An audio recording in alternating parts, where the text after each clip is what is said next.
RCR, la red que comunica y une al Perú.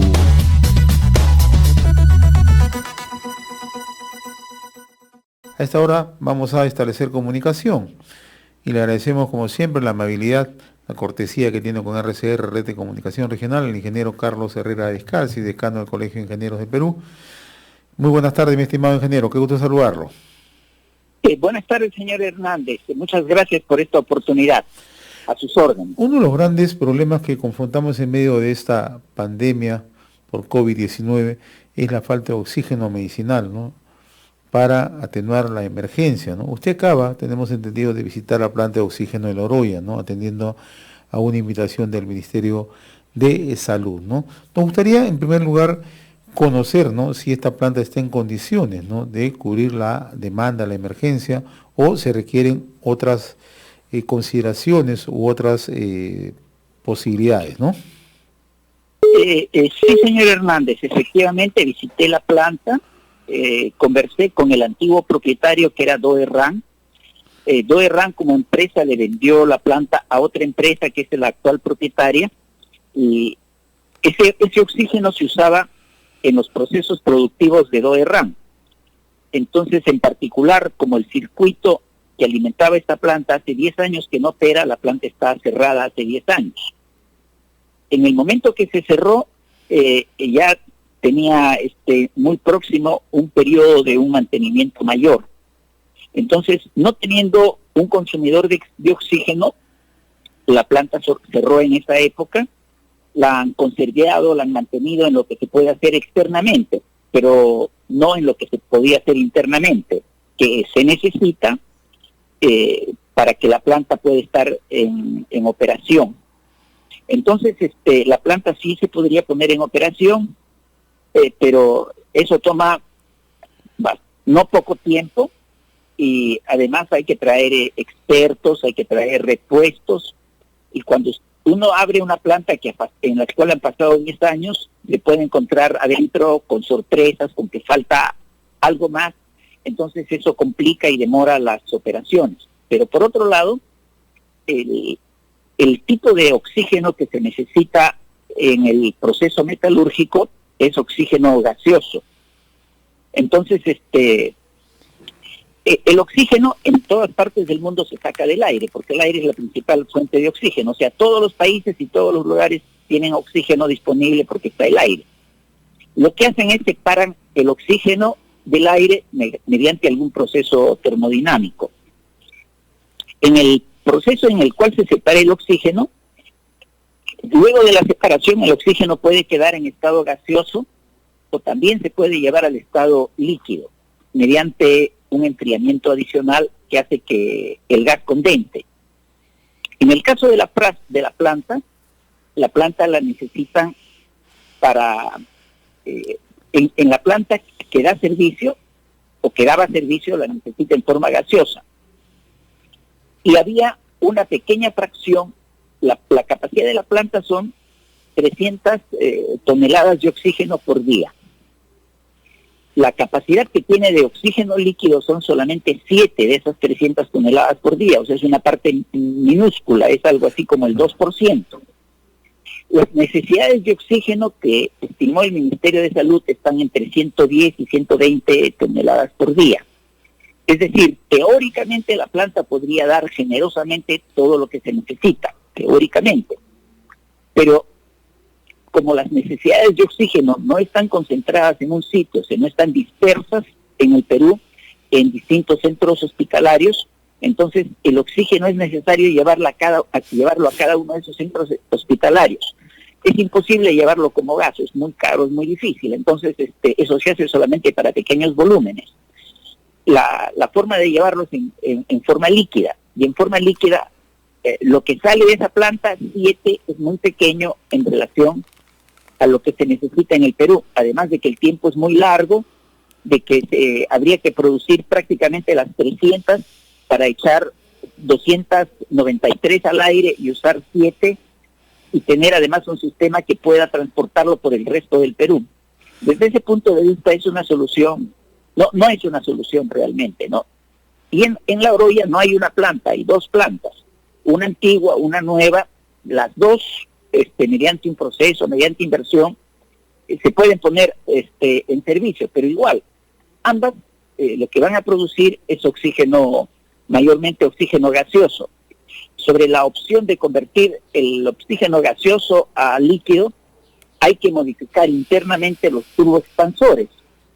Y eso no es una tarea sencilla, hay que rediseñar la planta y que yo sepa, no es buena práctica de ingeniería cambiar un diseño de una planta para cambiarle las condiciones de operación. Entonces, hay soluciones que debieran ser mucho más rápidas.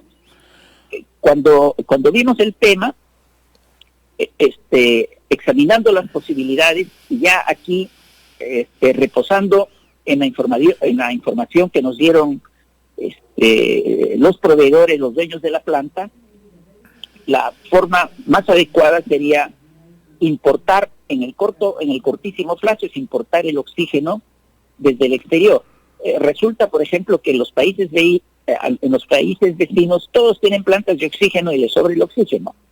Entonces se puede traer desde Chile, se puede traer desde Ecuador, se puede traer desde Colombia. Al Perú no le sobra el oxígeno en ese sentido.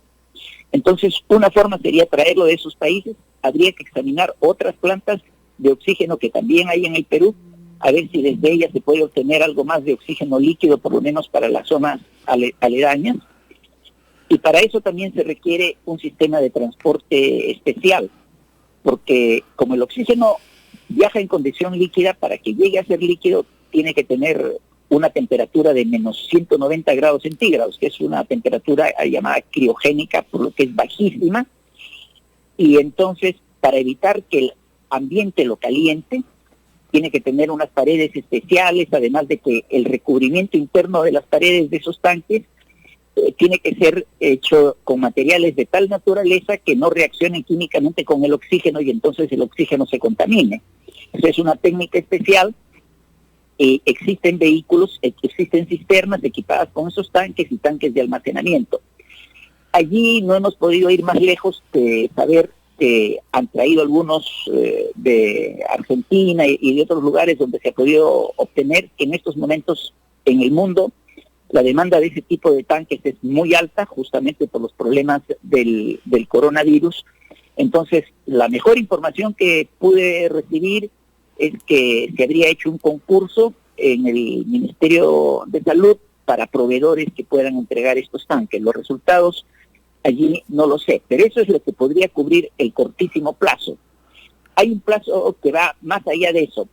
Entendí que el suministro iba a ser por 90 días.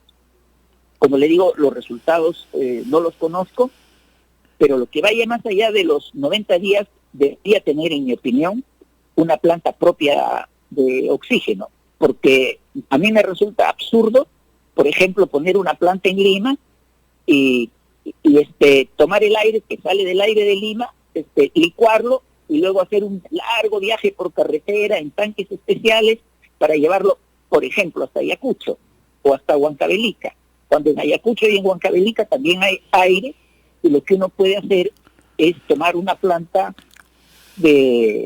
se llaman plantas generadoras de oxígeno, que también por un proceso de absorción retira el nitrógeno, retira otros gases y deja un oxígeno con un grado de pureza de alrededor de 95%. Ahora, estas plantas, ingeniero, ¿toma tiempo su construcción, toma tiempo su puesta en óptima? Yo tenía esa misma pregunta, ¿no? Entonces le pregunté a un amigo que tiene vínculos con China, le pregunté si en China habrían, pensé yo en plantas que ya estuvieran construidas, no son muy grandes, pesa cada una tonelada, ¿no? Una tonelada es más o menos lo que pesa un automóvil. Entonces le pregunté si habrían plantas que ya no las usasen, cosa que estando operativas se pudieran trasladar, que me averiguase eso. Entonces me dice que en 3-4 semanas se puede construir una planta, ¿no? Y depende del pedido. Me dijo, China en estos momentos, igual que todos los países, necesitan mejorar su economía, entonces estaría dispuesto a hacer un esfuerzo, pero eso ya hay que verlo por la vía comercial. Y me dio también los costos.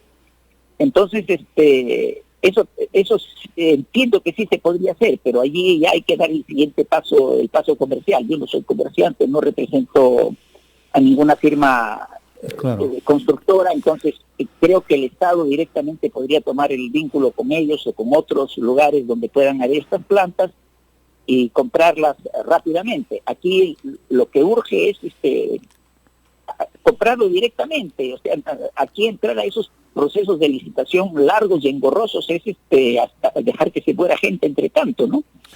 Ahora, en la posibilidad que se importe, ¿estamos en la capacidad de almacenaje? ¿Tenemos esa capacidad dentro de la visión técnica que usted tiene? O sea, hay dos temas, ¿ya? Cuando es un oxígeno líquido, ¿Ya? entonces usted lo tiene que transportar por un medio, por un tanque, donde el oxígeno permanezca líquido y llega al sitio donde lo va a utilizar. En ese sitio donde lo va a utilizar tiene que haber un tanque que lo pueda recibir como líquido y que luego lo regasifique, lo convierta en gas y pasa por un sistema de tuberías y llega a cada cama. Entonces, esa infraestructura tiene que estar. Entiendo que hay algunos centros, creo que no, desgraciadamente no son muchos, que tienen esa infraestructura. Entonces, en ese caso, hay que hacerlo así. En el otro caso, habría que tomar lo que le llaman botellas de oxígeno, que son los que se comercializan cuando las personas, donde ya al interior el oxígeno no está líquido, sino está en forma de gas, a una presión bien alta, ¿no? Entonces, llenar las botellas y ponerlos en cada cama. Pero en el caso de las plantas regasificadoras, lo producen en forma de gas. Y entonces en forma de gas debería conectarse primero a un tanque de repartición, o la planta puede venir con su propio tanque y de ahí se conecta a las líneas de oxígeno. Entonces, cada punto específico tiene que tener su propia solución. Y eso hay que verlo punto por punto. Hay típicos, con lo cual, digamos, pueden haber 3, 4, 5 soluciones distintas y resolviendo y tipificando cada caso es lo que debería haberse hecho, ¿no? Nosotros no tenemos esa información de detalle. La información que hemos podido recibir es la información de la necesidad acumulada que sale de sumar las necesidades individuales, pero lo que no hemos tenido es información de cómo está cada sitio, ¿no? Lo que hemos ofrecido como Colegio de Ingenieros es que, ya que el Colegio de Ingenieros tiene 28 sedes, que ingenieros nuestros podrían ir a ver cada sitio. Tendríamos que organizar ahí equipos de especialistas para que vean cada sitio, o tener la información de los propios centros de salud, entonces que cada uno tenga su solución para cuando vengan los equipos.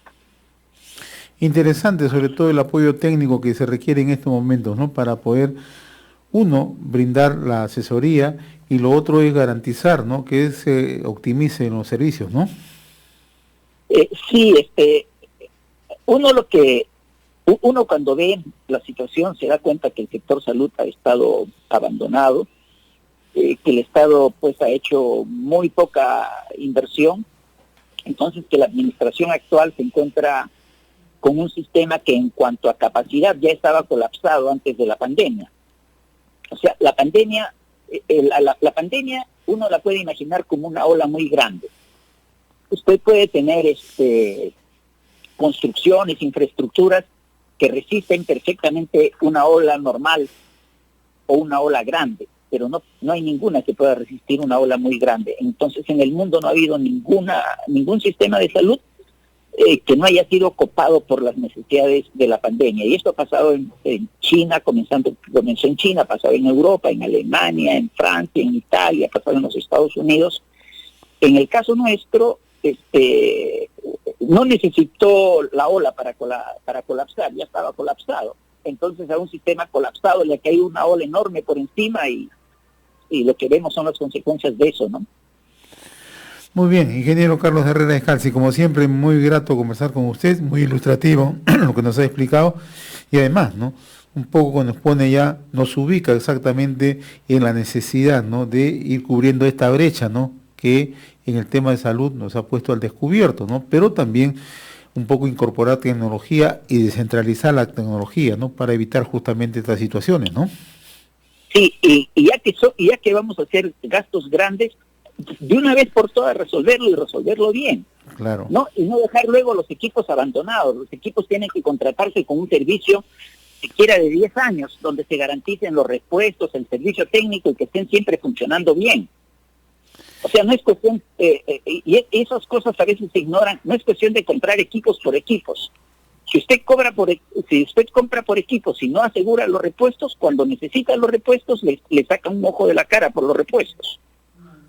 O sea, hay que saber comprar también. Claro.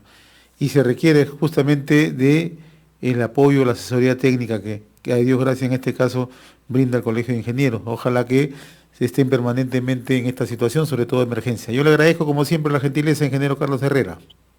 Muchas gracias, señor Hernández. Ha sido un gusto poder conversar con usted y le agradezco también por esta oportunidad. Muy amable como siempre, gracias. RCR, la red que comunica y une al Perú.